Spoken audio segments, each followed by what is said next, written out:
Net पर हिंदी देख रहे हैं। मैं हूं आपके साथ चेतन मुरादाबादी। आज हमारे साथ खास मेहमान बात करने के लिए मौजूद हैं। बिक्कू बीपी थीरो ज्योति जी मौजूद हैं। आज हम बात करेंगे, जैसा कि पूरे देश में राजनीति की बहुत उठापटक है, वहीं जो है देश में ईवीएम को लेकर भी बहुत ज़्यादा आंदोलन चल रहे हैं। तो इन्हीं पर बात करने के लिए मौजूद हैं आज हमारे साथ बनते जी। बहुत बहुत स्वागत है आपका। जी, मैं सबसे पहले आपके चैनल से सभी को धन्यवाद देना चाहता हूँ और जितने भी आपके चैनल से जुड़े हुए व्यक्ति हैं, मैं सभी के सुखी जीवन की मंगल कामना करता हूँ और विशेष आभार प्रकट करूँगा आपका कि आप मुरादाबाद से चलकर आज हमारे संगाराम बुद्ध विहार में आपका आगमन हुआ। स्वागत है। अभी जहाँ तक सवाल है, आपने राजनीति के उठक-पटक के ऊपर जो बोला है, जी। सबसे पहले तो ये मैं कह दूँ कि बौद्ध भिक्षुओं का राजनीति से कोई लेना-देना नहीं है। लेकिन वर्तमान के माहौल को देख करके कुछ विशेष बातों पर बातें याद आ जाती हैं, जैसा कि चल रहा है। तो फिलहाल तो यही है कि चारों तरफ का आप माहौल देख रहे हैं, सरकार गिराना, सरकार बनाना। जिस कार्य के लिए सरकार चुनी जाती है, उसके लिए वो काम करना चाहिए। लेकिन देखने को ये मिलता है कि जिस उद्देश्य को लेकर सरकार चुनी जाती है, वो काम नहीं हो रहा है। जैसे किसी भी राज्य की समस्या हो या केंद्र की समस्या हो, अगर केंद्र की सरकार है और राज्य की भी सरकार है, तो उनका पहला कर्तव्य होना चाहिए हमारे राज्य की और देश की बेरोजगारी दूर कैसे हो, भुखमरी से कैसे लोगों को मुक्ति मिले। जिस देश में 80 करोड़ लोगों को खाना दिया जाता हो, 85 करोड़ लोगों को खाना दिया जाता हो, तो सीधी सीधी बात मान लीजिए, सरकार बड़ा सीना ठोक करके कहती है कि हम 85-80 करोड़ लोगों को खाना दे रहे हैं, तो ये साफ साफ जाहिर हो जाता है कि हमारे देश में इसका मतलब 80 करोड़ लोग भूखे मर रहे हैं और भुखमरी की ज़िंदगी जी रहे हैं। तो मैं ये कहना चाहता हूँ कि सरकार को पहले तो इस पर विचार करना चाहिए, क्योंकि सरकार का पहला कर्तव्य है बेरोजगारी और सामाजिक सुरक्षा और बहू बेटियों की इज्जत मान सम्मान कैसे बरकरार बना रहे, इस पर चिंता करना, और हमारे देश से भुखमरी कैसे जल्दी दूर हो, इस पर कहना चाहूँगा कि सरकार को गहन विचार करना चाहिए। बंदे जी, एक मुद्दा बहुत ज्यादा गरमाया हुआ है ईवीएम को लेकर। आप क्या कहना चाहेंगे कि बहुजन समाज के जो लोग हैं, जो अपने आप को 85% बताते हैं, वो अलग अलग टुकड़ों में ईवीएम की लड़ाई लड़ने की बात कर रहे हैं। आप कैसे देखते हैं इसे?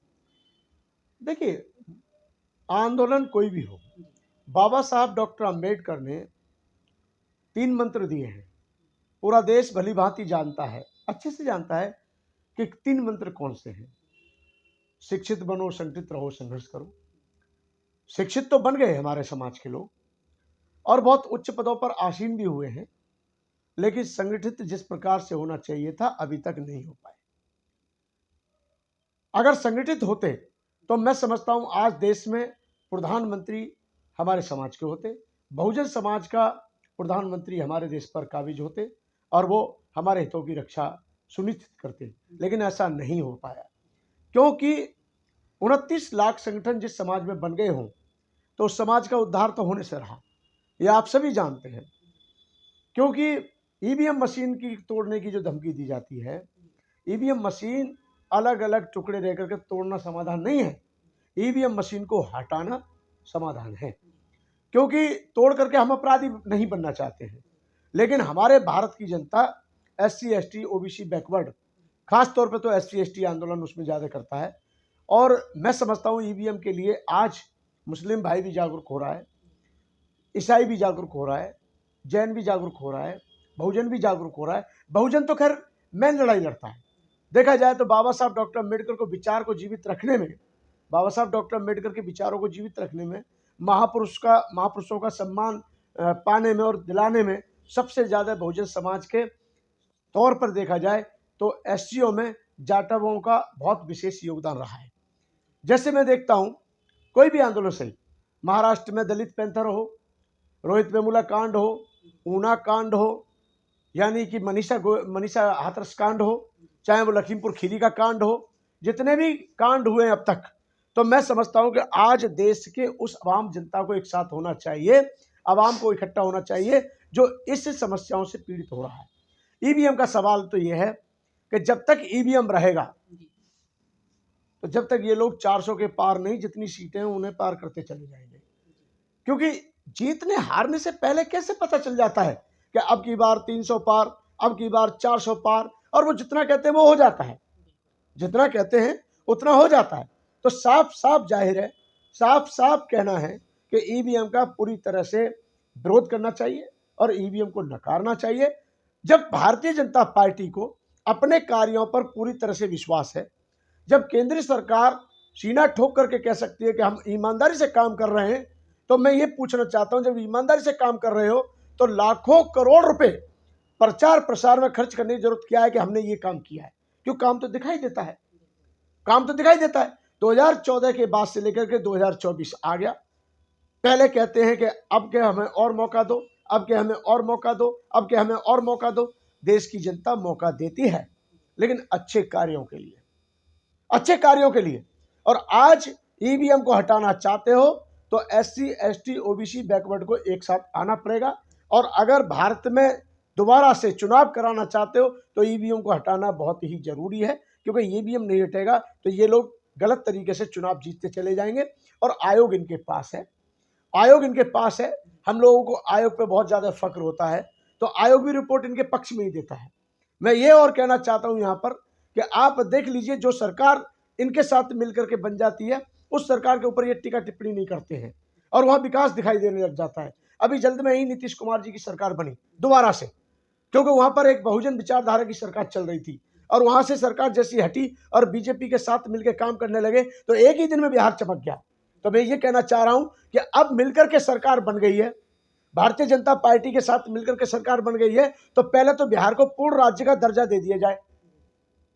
अब तक बिहार को पूर्ण राज्य का दर्जा क्यों नहीं दिया?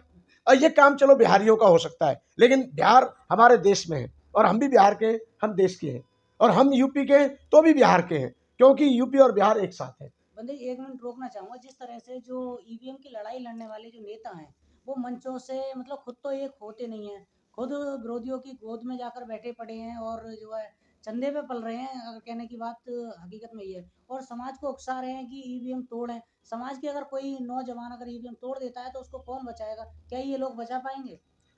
सबसे पहले मैं ये कहना चाहूँगा, ऐसी घोषणा मैंने 2019 में भी सुनी थी कि 2.5 लाख ईवीएम तोड़ी जाएंगी, सिंगल एक मशीन नहीं तोड़ी। और मैं बहुजन समाज के युवाओं से कहना चाहता हूं कि अपने भविष्य को खराब ना करें किसी के कहने सुनने में आकर के। अगर जो भी नेता हमारे कह रहे हैं कि ईवीएम मशीन तोड़ी जाएगी, सबसे पहले हथौड़ा वो जाके मारेंगे ईवीएम में, सबसे पहले वो ईवीएम को उठा करके सड़क पे फेंकेंगे तो दूसरा कोई हाथ लगाएगा। उससे पहले कोई हाथ लगाने की जरूरत नहीं है, क्योंकि ये नेताओं के चक्कर में हमारे बहुत सारे युवाओं का जीवन भविष्य बर्बाद हो जाता है। और मैं ये कहना चाहूंगा कि जो नेता ईवीएम तोड़ने की बात कर रहे हैं, ईवीएम तो तुम जब तोड़ोगे जब पहले एक हो जाओ। अभी तक तो आप एक ही नहीं हो। जब हम सब एक हैं तो फिर 29 लाख संगठन कब खत्म होंगे वो बता दीजिए मुझे पहले। और 29 लाख संगठनों के अगर अध्यक्ष भी इकट्ठे हो जाएं तो मैं समझता हूं 29 लाख तो अध्यक्ष ही हो गए। तो अगर 29 लाख संगठन एक साथ आ जाएं तो मैं तो कहता हूं सवाल मोदी जी का नहीं है। हम किसी भी अच्छी चीज का समर्थन करेंगे तो वो अच्छी बन जाएगी और किसी भी गलत चीज का विरोध करेंगे तो वो गलत सिद्ध हो जाएगी, ये मैं कह सकता हूं। ईवीएम मशीन तोड़ना आवश्यक हो सकता है, लेकिन ईवीएम मशीन तोड़ करके समाधान खत्म नहीं हो जाता। ईवीएम को हटाना अत्यंत आवश्यक है, इस पर बैन लगना चाहिए और बैन के लिए एक आंदोलन, पूरे देश व्यापी आंदोलन चलना चाहिए। और उस आंदोलन में जो लोग हमारे कांग्रेस में हैं उनको थोड़ी देर के लिए कांग्रेस को हटा करके समाज के लिए एक आना चाहिए, जो बीजेपी में उनको भी आना चाहिए। समाज के नाम पर हम सबको एक होना पड़ेगा, चाहे वो समाजवादी पार्टी में हो, चाहे बहुजन समाज पार्टी में हो। और मैं तो कहता हूं समाजवादी पार्टी विरोध करती है ईवीएम का, तो माननीय बहन कुमारी मायावती जी की पार्टी विरोध करती है, लेकिन और पार्टियों को भी निकल के आना चाहिए। और जब तक हम सब एक नहीं होंगे ईवीएम तो क्या कुछ भी बंद होने वाला नहीं। जिस तरह से ये ईवीएम का रोना लगातार रो रहे हैं, अगर देखा जाए तो अगर SC ST के 131 सांसद हैं, उनका ही अगर जमीर जिंदा हो जाए तो आज ही सरकार गिरा सकते हैं वो। देखिए बात एक और है, जो आपने कहा बिल्कुल सही कहा कि इसके लिए बहुत बड़ा जज्बा चाहिए। सबको अपना मंत्री पद दिखता है, सबको अपनी MP वाली सीट दिखती है। अभी सबसे बड़ी बात है राजेंद्र पाल गौतम जी को मंत्री पद से हटा दिया, लेकिन अभी चारों तरफ एक शोर मचा हुआ है कि समाज तो बचाता है राजेंद्र पाल गौतम को, लेकिन राजेंद्र पाल गौतम बचाते हैं अरविंद केजरीवाल को। अगर अरविंद केजरीवाल जी राजेंद्र पाल गौतम जी का मान सम्मान रखते तो मैं समझता हूं उनसे इस्तीफा नहीं लेते, और वो केजरीवाल जी ने लिया है। और केजरीवाल जी ने जब इस्तीफा ले लिया तो मैं समझता हूं फिर राजेंद्र पाल गौतम जी को आम आदमी पार्टी में नहीं रहना चाहिए, क्योंकि जमीर, मैं ये नहीं कहता कि राजेंद्र पाल गौतम जी ने जमीर बेच दिया है। राजेंद्र पाल गौतम जी एक बहुत ही सुलझे हुए, बहुत ही अनुभवी नेता हैं, बहुत ही समाज के कद्दावर व्यक्ति हैं। हम उनकी भावनाओं का सम्मान करते हैं। क्या कारण है ये मुझे नहीं पता, लेकिन मेरा मानना है कि उनको आम आदमी पार्टी छोड़ देनी चाहिए। और वो अपने आप में एक बहुत बड़ी शख्सियत है, वो इतना साहस रखते हैं कि बहुजन समाज अगर एक हो जाए तो मैं समझता हूं किसी भी पार्टी में जाकर के भीख मांगने की जरूरत नहीं पड़ेगी। हम अपना नेता तैयार कर सकते हैं और अपना प्रधानमंत्री बना सकते हैं, अपना मुख्यमंत्री बना सकते हैं। लेकिन ये जब हो सकता है जब हम अपने जमीरों को जिंदा करके, स्वाभिमान को जिंदा करके वजीर बनना छोड़ देंगे। अभी हम जमीर बेच करके वजीर बनते हैं, और हम जमीर बेचना छोड़ देंगे तो स्वाभिमान जाग जाएगा, और स्वाभिमान जाग जाएगा तो पूरे भारत के मूवमेंट में देखा जाए तो आज हमारी संख्या कम नहीं है। SC ST OBC की संख्या देखा जाए तो अपना PM चुन सकते हैं, खासतौर पे SC ST की भी संख्या कम नहीं है। और अगर हमारा कोई प्रधानमंत्री नहीं भी बना तो ये भी मैं कह सकता हूं कि इतना हम लोग एक होने पर पावर दिखा सकते हैं, एकता का इतना बड़ा प्रतीक बन सकता है कि बिना इनकी मर्जी के कोई सरकार हिल नहीं सकती, और इनके बिना बन नहीं सकती, ये मैं कह सकता हूँ। मंत्री, जिस तरह से लगातार आप भी बता रहे हैं कि 29 लाख संगठन बन चुके हैं, और 29 लाख संगठन हैं भी एक होने की बात करते हैं, और इन 29 लाख संगठन होने के बावजूद आज हमारे समाज पर कोई ना कोई नई नई टिप्पणियां कर देता है, चाहे कोई प्रतिमा तोड़ देता है, चाहे कोई किसी को पीट देता है, और आए दिन जो है रेप, बलात्कार और ऐसी घटनाएं सुनने को मिलती हैं। उस पर क्या कहना चाहोगे? सरकार ने कमजोरी पकड़ी है, सरकार ने कमजोरी ये पकड़ी है, हमारे लोगों ने मांगना सीखा। और बाबा साहब अम्बेडकर ने अपने अभिभाषणों में भी कहा है कि जिस दिन मेरे लोग इस प्रकार से करने की बजाय इस प्रकार करना सीख जाएंगे तो हम दायक, दानवीर, सूरवीर कहलाएंगे। मूर्ति नहीं है हमारे गांव में, मूर्ति लगाओ, इसके लिए आंदोलन कौन करते हैं? हम लोग। इस यूनिवर्सिटी का नाम किसके नाम पर होना चाहिए? बाबा साहब के नाम पर। इसके लिए कौन आंदोलन करता है? हम लोग। ये बुद्ध विहार टूट गया, उसके लिए आंदोलन कौन करता है? हम लोग। 14 अप्रैल की छुट्टी होनी चाहिए, इसके लिए कौन आंदोलन करता है? हम लोग। तो बाबा साहब अम्बेडकर के मानने वाले क्या आज भी भिखारी हैं या जिंदगी भर भिखारी रहेंगे? और हम मांगते किससे हैं? मांगते भी तो हम उससे हैं जो बाबा साहब अम्बेडकर का कट्टर विरोधी है, उसकी विचारधारा को पसंद ही नहीं करता। तो वो आपको न्याय कहां से देगा? वो कहां से आपके बाबा साहब के विचारों का सम्मान करेगा? बाबा साहब की मूर्ति डेली टूटती है, टूटने दो, लेकिन बाबा साहब अम्बेडकर का विचार मजबूत रहना चाहिए। जब विचार मजबूत होगा तो मूर्ति नहीं टूट सकती, ये मैं कह सकता हूं। अभी बात यह कि मूर्ति तो लग जाती है, परंतु मूर्ति के साथ साथ जो बाबा साहब के विचार हैं वो डेली मिट्टी में दफन किए जाते हैं, और हमारे समाज के द्वारा किए जाते हैं।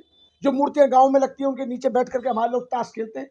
वो क्यों नहीं अपनी शाखा लगाते हैं? क्यों नहीं बच्चों को पढ़ाते हैं? क्यों नहीं ग्रामीण क्षेत्र में जो गरीब बच्चे हैं उनको बिठा के जितना उनके पास अनुभव है उतना अनुभव तो दे सकते हैं, लेकिन ऐसा नहीं होता है। तो सरकार ने कमजोरी पकड़ी कि मूर्ति लगवाओ, मूर्ति तोड़वाओ। पहले मूर्ति लगाने के लिए परेशान, फिर मूर्ति लगवाने के लिए परेशान, फिर टूट गई तो आंदोलन करके फिर से लगाने के लिए परेशान। कभी आपने ठाकुर की बेटी का बलात्कार होते हुए सुना है? कभी ब्राह्मण बेटी का बलात्कार होते हुए सुना है? कभी आपने बनिए की बेटी का बलात्कार होते हुए सुना है? लेकिन जब भी देखो दलित की बेटी का बलात्कार, जब भी देखो दलित की बेटी का बलात्कार। तो मैं ये कहना चाहता हूं यहां पर कि जो सजा निर्भया कांड वालों को मिलती है वो सजा मनीषा कांड वालों को क्यों नहीं मिलती? एक बात। दूसरी बात, बेटी चाहे हिंदू हो, बौद्ध हो, ईसाई हो, जैन हो, पारसी हो, किसी भी समाज की बेटी हो, बेटी बेटी है। बाबा साहब डॉक्टर अम्बेडकर ने सभी को फंडामेंटल राइट्स दिलवाए हैं। बाबा साहब अम्बेडकर ने हिंदू कोड बिल के माध्यम से सभी के लिए मौलिक अधिकार मिले हैं, और हर बेटी को, समाज की बेटी को, पूरे देश की बेटी को जब IAS IPS बनती है तो हमारा भी हृदय गदगद होता है। और मुझे ये कहना है यहाँ पर कि आखिर ये बलात्कार होते ही क्यों है? अगर ये बंद हो जाएंगे तो फिर ये समस्या आएंगी नहीं। लेकिन क्या है कि इसमें कहीं ना कहीं सरकार इन्वॉल्व होती है, नेता इन्वॉल्व होते हैं, क्योंकि वो उन्हीं की आड़ में वो लोग बच जाते हैं। पंडित जी लगातार कोई ना कोई टीका टिप्पणी करता रहता है, चाहे वो बागेश्वर धाम वाले सही और चाहे जगत गुरु रामभद्राचार्य, जिन्होंने अभी एक बयान दिया था कि जो राम को नहीं मानता वो चमार है। और ऐसे लोगों के बारे में क्या कहना चाहोगे? ऐसे लोगों के बारे में मैं ये कहना चाहूँगा, वो खुद के गुरु नहीं बन पाए, वो जगत गुरु क्या बनेंगे बेचारे। मुझे तो उन पर तरस आता है। दुनिया को ज्ञान बांटते रहे, दुनिया को शक्ति से ठीक करते रहे, दुनिया को। मेरे से पास में एक व्यक्ति आया, बहुत साल पहले की बात है, लगभग मैं 2005 की बात बता रहा हूँ। उस व्यक्ति ने कहा, बाबा गुरुजी, एक हरियाणा में ऐसे बाबा हैं कि वो जिसके ऊपर हाथ रख देते हैं वो ठीक हो जाता है। मुझे बड़ी खुशी हुई है जानकर कि हमारे देश में साधु संत सूफी फकीरों ने जन्म लिया था, लेकिन ऐसे चमत्कारियों ने भी जन्म लिया है, ये मुझे नहीं पता था। मैंने उनसे कहा, श्रीमान जी से, श्रीमान जी, अगर हमारे देश में ऐसे बाबा हरियाणा में पैदा हो गए कि जो जिसके ऊपर हाथ रख दे वो ठीक हो जाए, तो फिर तो उनको हॉस्पिटलों की छत में बिठा दो, सारा हॉस्पिटल ठीक हो जाएगा, फिर हॉस्पिटलों की कोई जरूरत नहीं है। अब ये जगत गुरु जी जो हैं, भद्राचार्य जी, खुद तो जिंदगी में देख नहीं पाए, खुद तो जिंदगी भर अपनी आंख को ठीक कर नहीं पाए, खुद अपने नेत्रों को ठीक नहीं कर पाए, वो दूसरों को क्या रास्ता दिखाएंगे। इसलिए क्या है, मैं उनसे कहना चाहता हूं, मैं उनके सुखी स्वास्थ्य के लिए मंगल कामना करता हूं। क्योंकि देखिए, बुद्ध का कर्तव्य है कि आप बस किसी के लिए मंगल मैत्री ही करो, लेकिन जो जिस प्रकार की वो टीका टिप्पणी करते हैं, वो उससे साफ जाहिर हो जाता है कि उनकी अभी भी कितनी घटिया और घिनौनी सोच है। एक अपने आप को जगत गुरु कहे और वो चमहार शब्द बोले, जाति शब्द बोले, तो वो असंभव, वो गुरु नहीं हो सकता। गुरु वही हो सकता है जो सभी के लिए अच्छी सोच रखे। उसके लिए चंगमार, भंगी, तेली, तमोली, नाई, ठाकुर, ब्राह्मण कुछ नहीं होता है। उसके लिए सबसे पहले मानव होता है। और जो बुद्ध ने आज से 2600 वर्ष पहले संदेश जो दिया है, वो मानवतावादी संदेश दिया है। बहुजन हिताय बहुजन सुखाय, बहुतों का कल्याण हो सकता है, चोर का नहीं हो सकता, शराबी का नहीं हो सकता, दुराचारी का नहीं हो सकता, अहंकारी का नहीं हो सकता, घमंडी का नहीं हो सकता, बहुतों का हो सकता है। और बहुतों में कौन आते हैं? जो पंचशील का पालन करते हैं, जो आर्य अष्टांगिक मार्ग को समझते हैं, जो चार आर्य सत्य को समझते हैं, जो बुद्ध को समझते हैं, बुद्ध की परिभाषा को समझते हैं। और आज धरती पे भले ही राम मंदिर बना, हम राम मंदिर का विरोध भी नहीं करते, समर्थन भी नहीं करते। और विरोध तो ये है कि वो जो राम मंदिर बना है वो पुत्र मित्र शून्य है। हमारे देश की जब अंबानी जी की मिसेज जाती हैं तो वो कहती हैं कि I belong to lord Buddha land. वो जो है वहां से आती हैं जहां बुद्ध पैदा हुए।